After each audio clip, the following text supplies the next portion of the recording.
So it's interesting, 2 weeks ago, we concluded kind of a big chunk of Scripture, right? Kind of looking at verses 13 through 19 as this big chunk of Joshua allotting the land to the people of Israel, portioning out the land to the tribes west of the Jordan River. And then we get into verses 20 and 21, and we said this is the conclusion of those allotments. And so this big chunk of chapters 13 through 21, if I'm completely honest, most commentaries will not spend a whole lot of time within those particular chapters. And for the most part, because it's such a long stretch of chapters and such an extensive set of names and places, usually by the time you get to the end of it, most people are just tired. They're just tired of the book of Joshua. And so there's usually not a lot of time spent in these last 3 chapters of Joshua, if I'm completely honest. But to me, it's kind of sad because there's so many really practical truths that we need to hear and need to be reminded of as we conclude this narrative within the Old Testament, this book of the Old Testament starring Joshua and really starring his God and the promises that he's fulfilled in Joshua's lifetime. And so if you'll remember, at the back end of chapter 21, it actually finishes with just this amazing theological truth that really it kind of it encapsulates everything that I've wanted you guys to see thematically within this study of Joshua. Do you remember what it says at the very end of 21? Look with me at chapter 21, verses... let's say 43 through 45. It says this. It says, "Thus the Lord gave to Israel all the land that he swore to give to their fathers. And they took possession of it, and they settled there. And the Lord gave them rest on every side, just as he had sworn to their fathers." So even right there, you're seeing all of these promises that were once made, it's all coming to pass. It's all being fulfilled right here in front of us. It continues in verse 44. "Not one of all their enemies had withstood them, for the Lord had given all their enemies into their hands." And here it is. "Not one word of all the good promises that the Lord had made to the house of Israel had failed. All came to pass." And so this is kind of where we left off 2 weeks ago, of just this is why I've titled the entire study of Joshua, Promises Fulfilled, because this is what we've been reading. This is what we've been witness to within the time of Joshua. From the time that they started to cross the Jordan River to the time they started fighting to take over the promised land, this has all been fulfilling the promises that God has made. And now they find themselves in this time of rest, which is really interesting. We're going to actually look a little bit more about what it looks like for us to worship the Lord in a time of rest next week. But for this week, I want us just to kind of think broadly about these last 3 chapters. In these last 3 chapters, we're going to see Joshua, now that they've found rest, he's going to start to assemble different groups of people. And he's going to start kind of giving them a charge to now go and live in the land that the Lord has given you. And specifically here in Joshua 22, we're going to see Joshua, he's going to assemble this group of people. He's going to turn them loose, but he's going to give them very specific instructions on how to live. Because here's what you need to know before we even dig into this, is that what we've seen from God is that he's faithful to his people and to his promises. And that his faithfulness to us demands a response. And this is what Joshua's trying to get across to these people. He's like, you've seen what God can do. You've seen what he will do. You've seen what he's done. Now go and live a life that reciprocates the love that he's shown you, the faithfulness that he has shown you. This word reciprocates is kind of like whatever you get, that's what you give. Or in this case, what they got, they're now to go give it back. It's kind of like, have you guys ever heard that saying, you can't give away a smile? Anybody ever heard this saying before? Nobody? Oh, one person? Awesome, man. So let me explain it to you. The way that this thing works, gosh, I was expecting a little more reaction than that. Thanks, Isaac. Man, I appreciate you, buddy. So you can't give away a smile. It just simply means that most of the time, not all the time, but most of the time, if you are kind and you smile at somebody, most of the time they're going to do what? They're going to reciprocate and smile back at you. Yeah, they're not going to like beat you up. They're not going to start throwing haymakers at you, right? If you smile with them, they're going to smile back. You can't give away a smile. And this is kind of like, this is the notion that I think Joshua is going to show us, is that because of God's faithfulness to his people, it now demands a sort of faithfulness back to him as they live a life of worthy worship because of all that he's done, because of who he is. And this is what he's going to tell, what we'll find out, these 2.5 tribes that are to live east of the Jordan. Okay, so that's kind of where we're at. That's where we're starting. Let me read for you verses 1 through 8, because this will set up the rest of the story. And I'm going to read most of this chapter tonight, because it kind of goes without saying. There's a lot for us to see in here. But I think it's just such a cool story of, well, you'll just see. I don't want to ruin it all. Look at verse 1 through 8 with me. It says, at that time, Joshua summoned the Reubenites and the Gadites and the half-tribe of Manasseh and said to them, you've kept all that Moses, the servant of the Lord, commanded you and have obeyed my voice in all that I have commanded you. You've not forsaken your brothers these many days, down to this day, but have been careful to keep the charge of the Lord your God. And now the Lord your God has given rest to your brothers, as he promised them. Therefore turn and go to your tents in the land where your possession lies, which Moses, the servant of the Lord, gave you on the other side of the Jordan. That's the east side of the Jordan. Verse 5, only be very careful to observe the commandment and the law that Moses, the servant of the Lord, commanded you, to love the Lord your God, and to walk in all his ways, and to keep his commandments, and to cling to him, and to serve him with all your heart and with all your soul.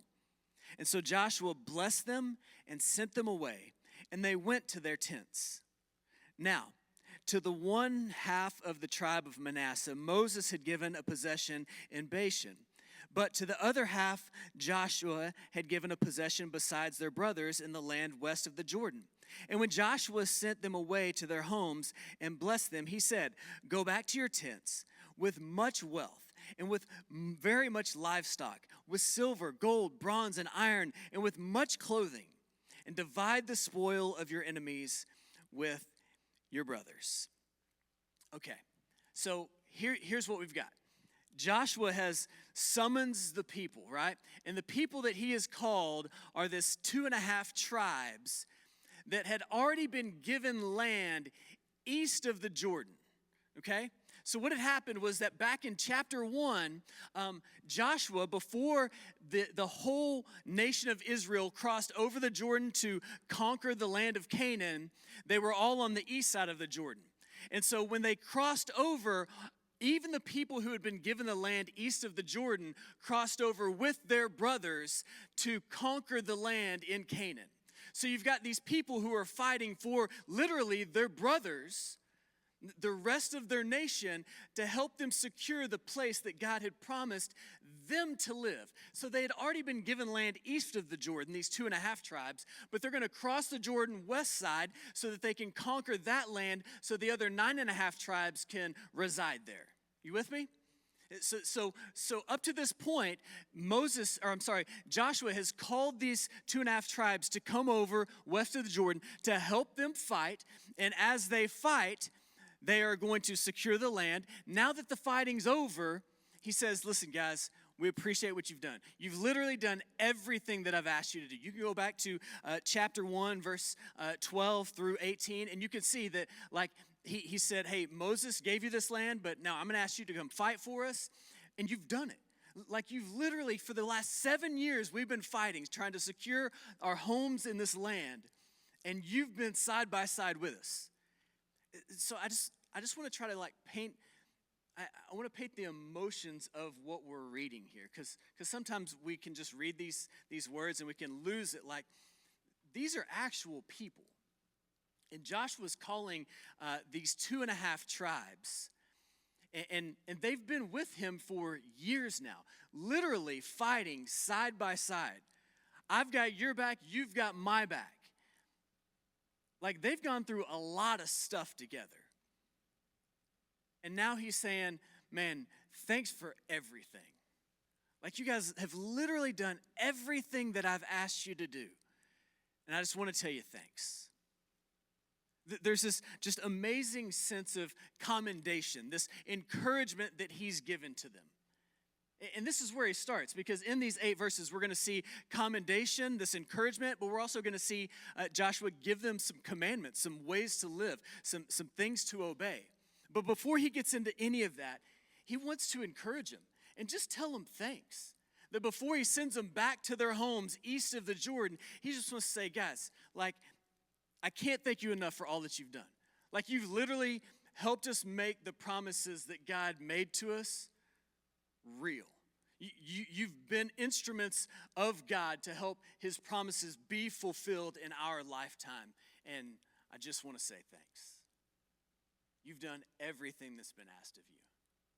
Like, can you imagine, literally living side by side with these people for at least 7 years. They've been fighting for at least 7 years, day in and day out. And now you're telling them bye? It'd be a pretty hard day. And so Joshua just looks at him and he says, man, I just want to say thanks. And so he does. In verses 1 and 2, he just tells them, you've done everything that's been asked of you, and I'm thankful for it. But then he goes a little further. And it just reminds me that, like, even in this obedience that these 2.5 tribes have shown, they've done everything that Moses commanded them. They've done everything that Joshua has commanded them. It just reminded me that at the end of the day, they didn't have to. You know what I mean? Like, they had already been given their homes on the east side of the Jordan. They could have said, like, we'll be seeing you guys. We're nice and cozy over here, got everything situated the way we want to. Good luck on the other side. But that's not what was asked of them. They actually chose to walk in obedience. And it just reminded me that at the end of the day, obedience is a choice. You realize that, right? Like, you have a choice to obey or to disobey. Both of them are choices. And so every time you are disobedient in something, that's a choice that you've made. It didn't happen on accident. Let me just tell you, that may fool your parents, but it's not going to fool the Lord. Like, you didn't disobey on accident. It was a choice you made. The same as obedience is a choice that you make. In fact, Paul talks a little bit about this in Romans 6. Romans 6, verses 12 through 14. I'll read it for you.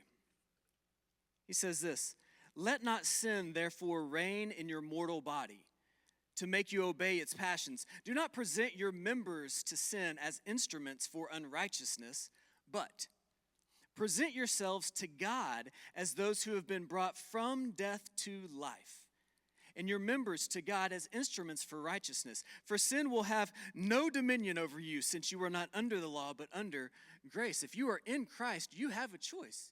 You can walk in obedience, or as Paul would say later on, you can walk by the Spirit, or you can walk according to the flesh. This is the choice that you have.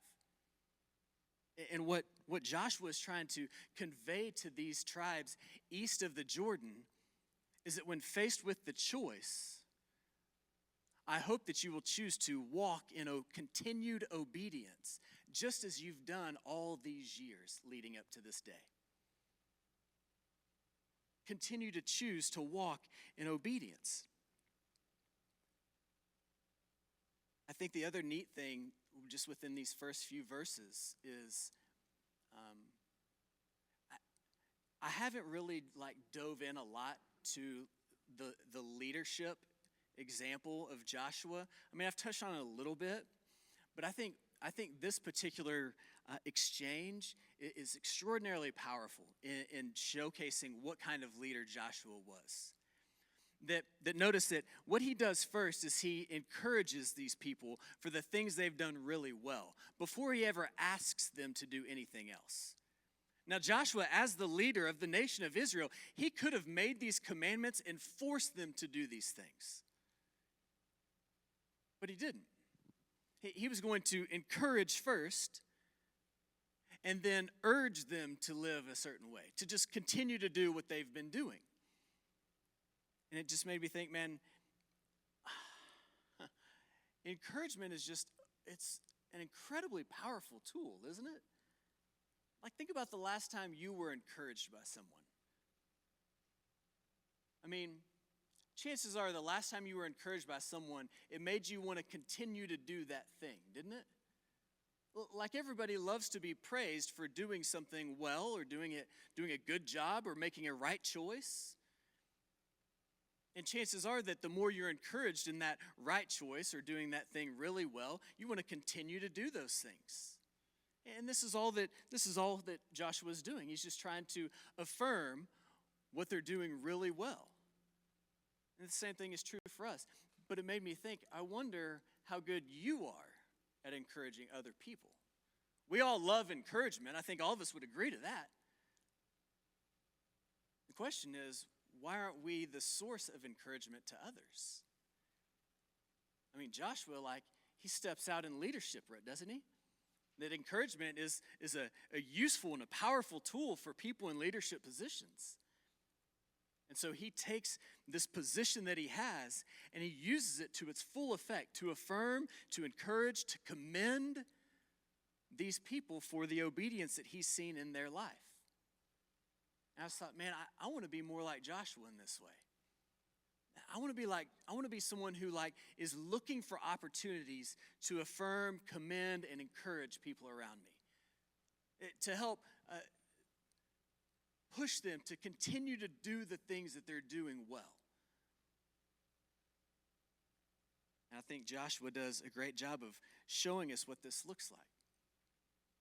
So not only does Joshua commend them for their obedience, but now he's also going to command them to continue to obey. So he encourages first, and now he's going to give them some really clear instructions on how to live.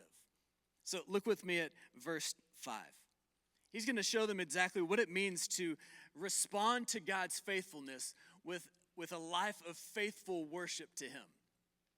And so I just wrote in my notes, I was like, this is probably the most concise and biblical mission statement that every Christ follower should live by. Like, if you want to assign a mission statement for your life, look at Joshua 22 verse 5. And it's the most concise and biblical. I'm going to show you a lot of Bible verses where the things that Joshua's about to tell these people in verse 5 are things that are littered all throughout Scripture. From Jesus telling us to live this way, to the Apostle John telling us to live this way, to God telling Moses to tell the people to live this way. It's just everywhere. And Joshua just puts it in this nice little sentence and he just goes, boom, here you go. You 2.5 tribes east of the Jordan, live this way. This is what worship looks like. In fact, I skipped over it earlier, but when I talk about this life of worship, it just reminds me of Romans chapter 12.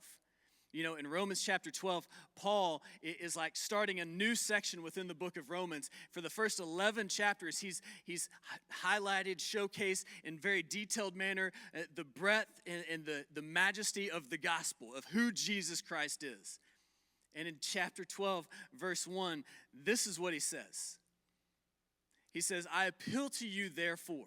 So everything I've told you about the gospel, now I'm going to tell you what you need to do with all that information, how you need to live in light of what I've just told you.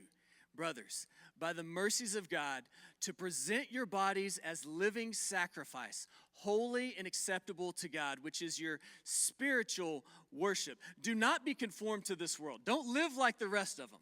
This is what Joshua's going to tell these guys. Don't live like those east of the Jordan, those other tribes east of the Jordan. You be the people that God has made you to be. You live according to his commands. He goes on, don't be conformed to this world, but be transformed by the renewal of your mind, that by testing you may discern what is the will of God, what is good and acceptable and perfect.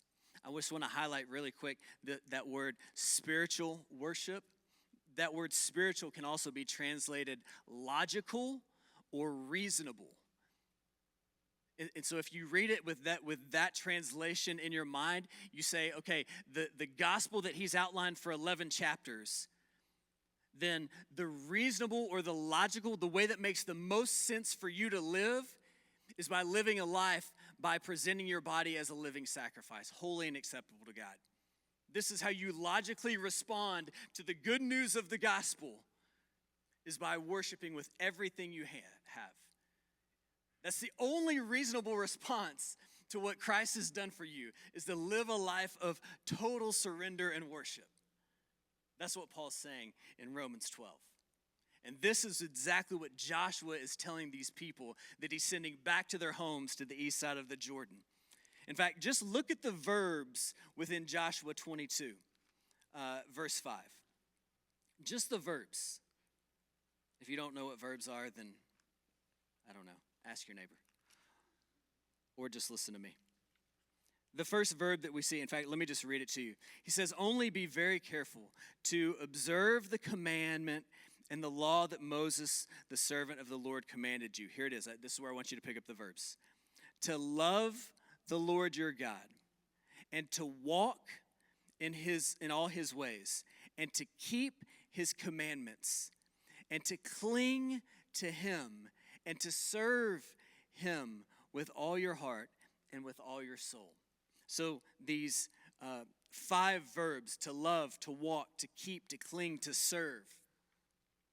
I've just put some other Bible verses there with you. These are all things. You can go, just write them down, look them up later. I'm not going to spend a whole lot of time on there because we'll be here all night. But what I want you to see is that these are the same things that Moses was instructing the people of God how to live. That all throughout the book of Deuteronomy, God is telling Moses to tell the people, this is how you live a faithful life of worship to me, your God. This is the reasonable way that you should live in light of my faithfulness to you. This is the most logical way for you to live as a response to the goodness of your God, the promise-keeping God, is to live this way, to love me, to walk with me, to keep my commandments, to cling to me, to serve. This is what it looks like to live a life of worship.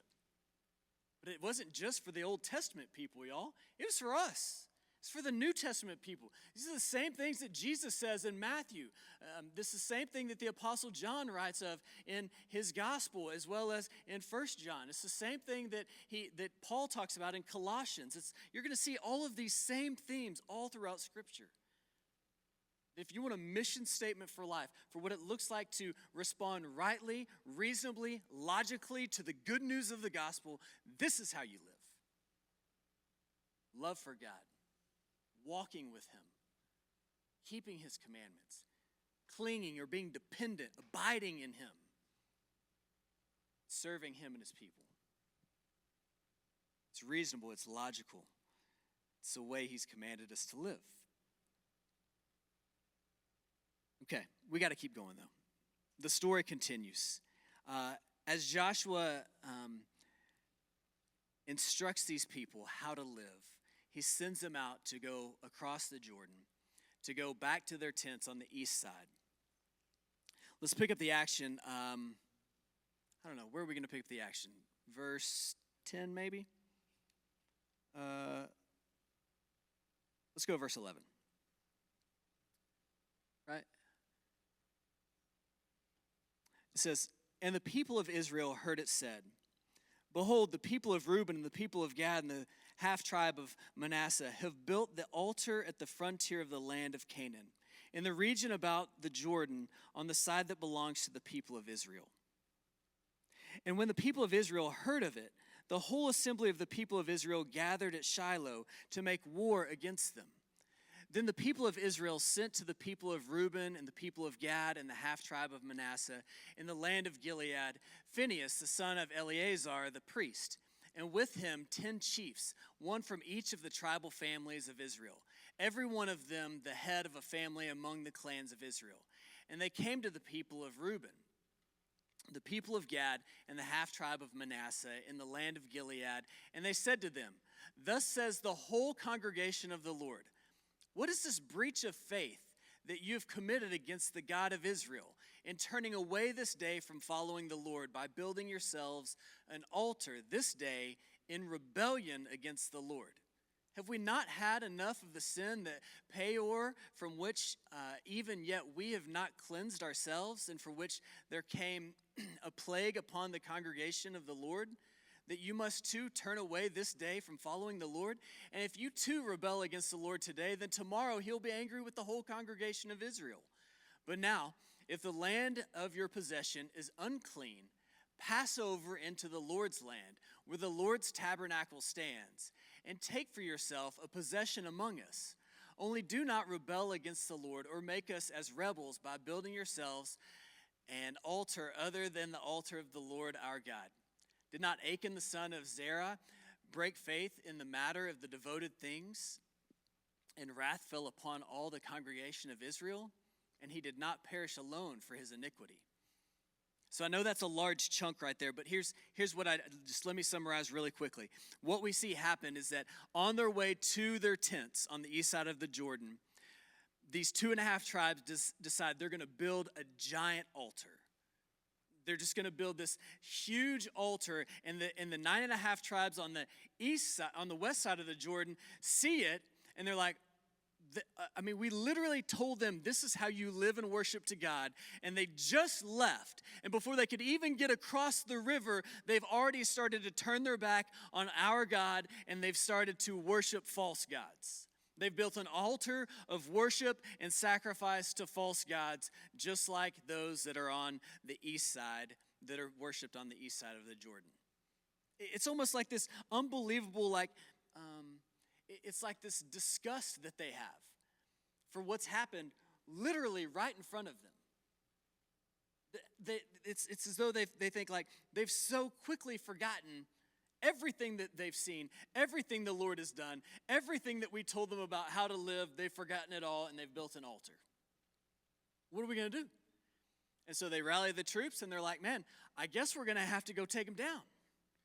But can you imagine, these people have literally been fighting for years on years on years. They finally settled. The Lord has finally given them rest.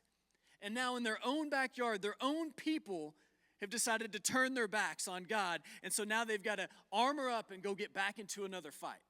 You got to believe, they don't want to do this. They don't want to now fight against the people who have helped them establish their own homes in this land that God had given them. But they're ready to. They're ready to defend the honor of God. They're ready to defend the glory of God. They're ready to defend the worship of their God, even if it means armoring up against their own brothers. To me, this is incredible, y'all. I wish that we were all so sensitive to that. That we didn't just sometimes push things under the rug or just ignore when people say or do certain things that go against what God says is right or wrong. But so often it's so much easier, isn't it? But these people, they weren't ready to just say, oh, it's fine. They'll probably be all right. In fact, you know what? Once they go over to the east side, it's kind of like out of sight, out of mind, and we don't have to worry about it anymore. But they're not about that. They can't have it that way. They can't allow their God to not be worshiped rightly, especially by their own people. And so they approach these brothers of theirs, and they said, well, what are you guys doing? Why? We don't understand. Why did you build this? Why are you acting as rebels now? Don't you know that as soon as you start to behave poorly, God's going to judge us too? Don't you remember the story of Achan? Y'all remember that story? You got one guy who steals some of the plunder, and all of a sudden, God's just, he's judging the whole lot of them. And they're like, don't you remember Achan? We know that if you guys turn your back on God, that it's going to go bad for us as well.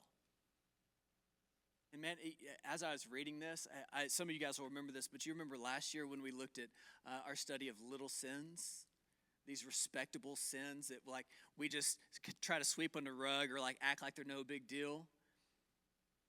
Man, it made me think about this story right here and what we looked at last semester. And like all the ways in which we just try to ignore little things in our life. And I love this example right here of like these people were ready to kill it. They're ready to chop off the thing that was stealing the worship that God desired or that God deserved. They're ready to like put an end to it right there. The same way that you and I should. The same way that I kept telling you over and over again last semester, like, man, we've got to be killing these sins. We can't let them take root, not even for a second. We've got to turn them over. We've got to put boundaries up. We've got to put guardrails up. We've got to have accountability in our lives. And right here in the book of Joshua, we're seeing an Old Testament example of God's people holding one another accountable. To not let it go south. So you see this disrespect or this worship of a false god not being tolerated. And I love even in verse 19, like you see them almost like begging with their brothers and sisters, don't you? It's like, look, I know if things are bad, if they're as bad as we've heard on the east side of the Jordan, if they're worshiping false gods, if you feel like there may be a pool for you to worship a false god in your hometown over there, if verse 19 says, hey, I'll give you some of my land. Like you guys come live with us on the west side. I'll literally give you some of my land so you don't have to be tempted by what's over there.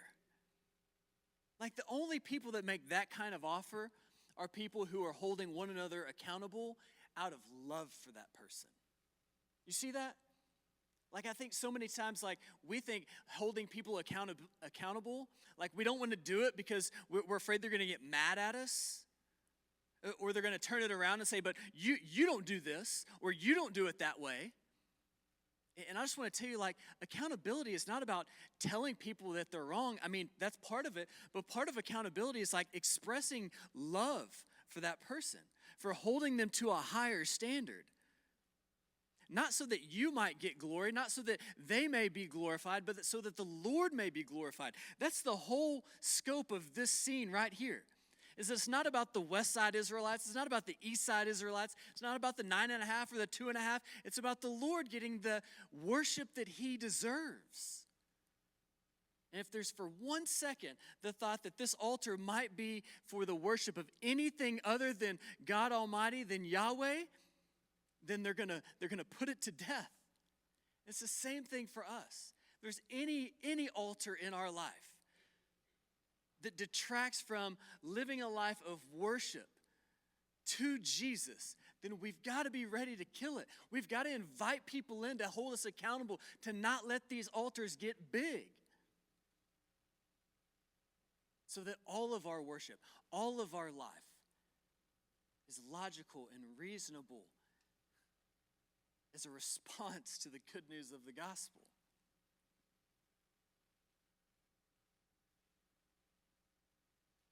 Well, the story is almost over. And I'm just going to kind of summarize this last part, even though there's a lot left. In verses 21 through 34, you're going to see what could have gone really badly. And the way this thing is set up, it sounds like it's going to. It sounds like you're going to have a civil war and you're going to have brothers killing brothers for the sake of God's glory. But what ends up happening is you find out that this has all been a big misunderstanding. In fact, look at verses 21 through 23 with me. It says, "Then the people of Reuben, the people of Gad, and the half-tribe of Manasseh said in answer to the heads of the families of Israel." So upon this accountability, these 2.5 tribes are now going to respond.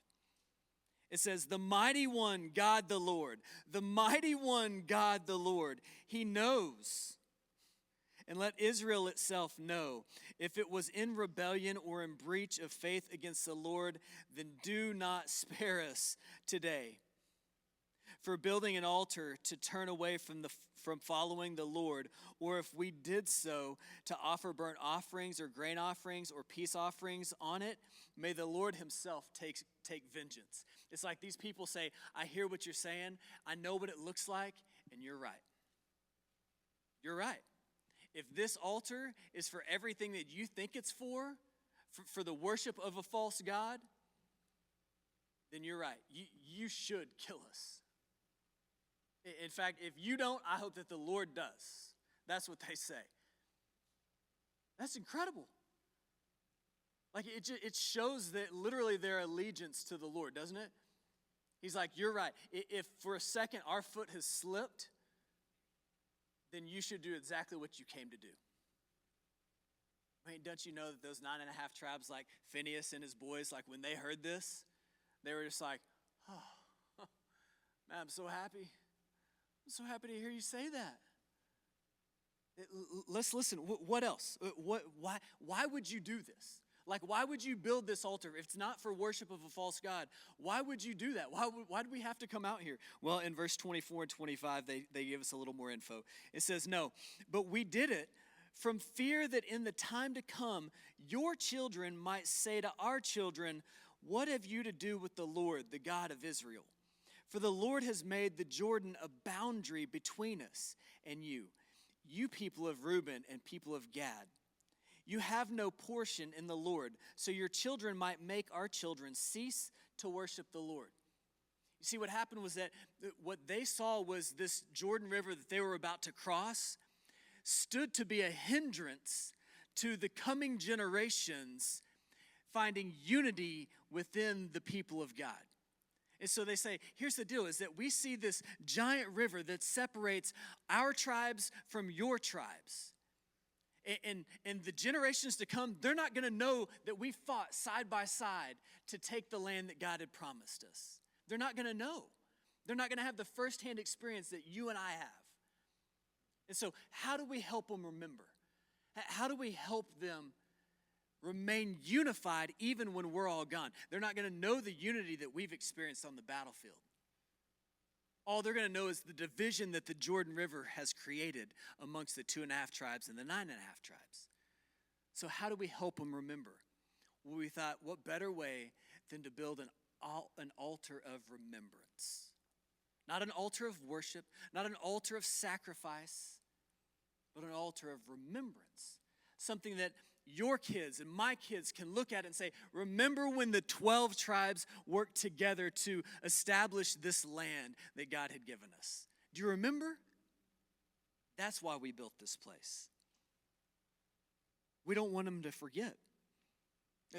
He continues, verse 25 through 29. For the Lord has made the Jordan a boundary between us.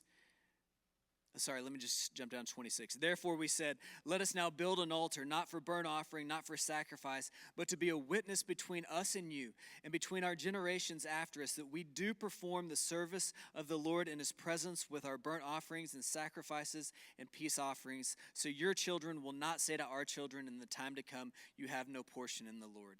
And we thought, if this should be said to us or to our descendants in time to come, we should say, behold, the copy of the altar of the Lord which our fathers made, for not burnt offerings, not for sacrifice, but to be a witness between us and you.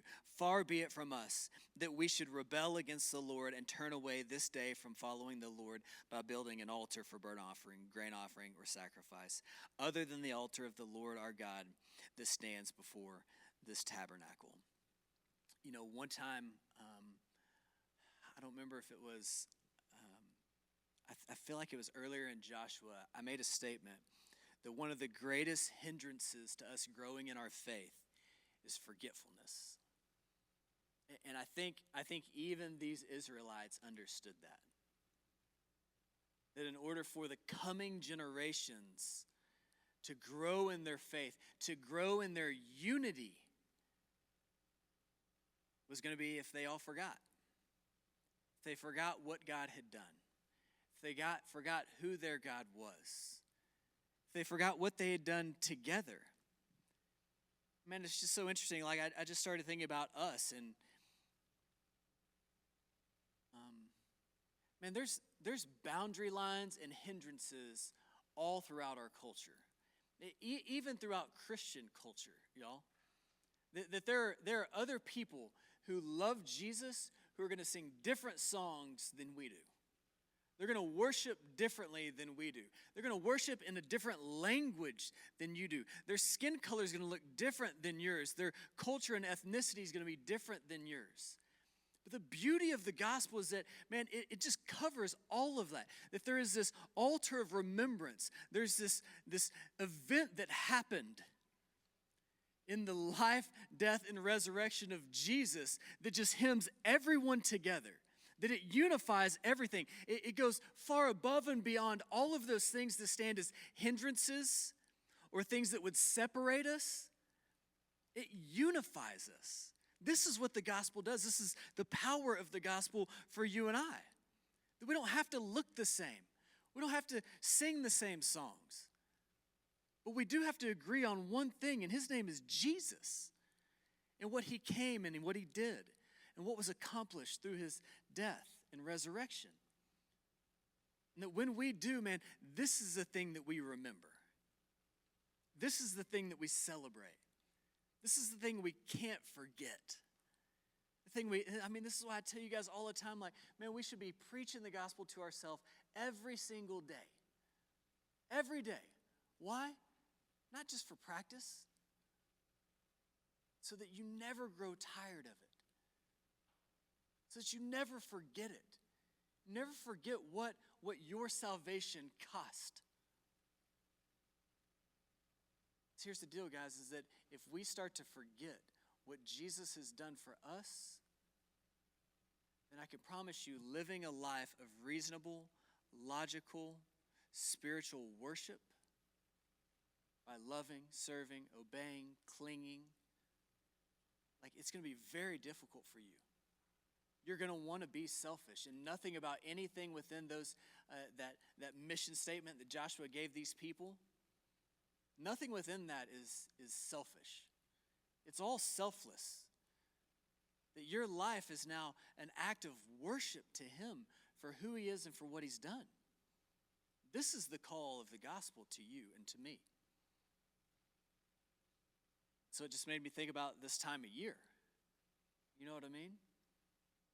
Like, I know that as you get older, like, I don't know, maybe the magic of Christmas tends to lose its luster. Maybe it's not quite as exciting as it was when you were a little younger.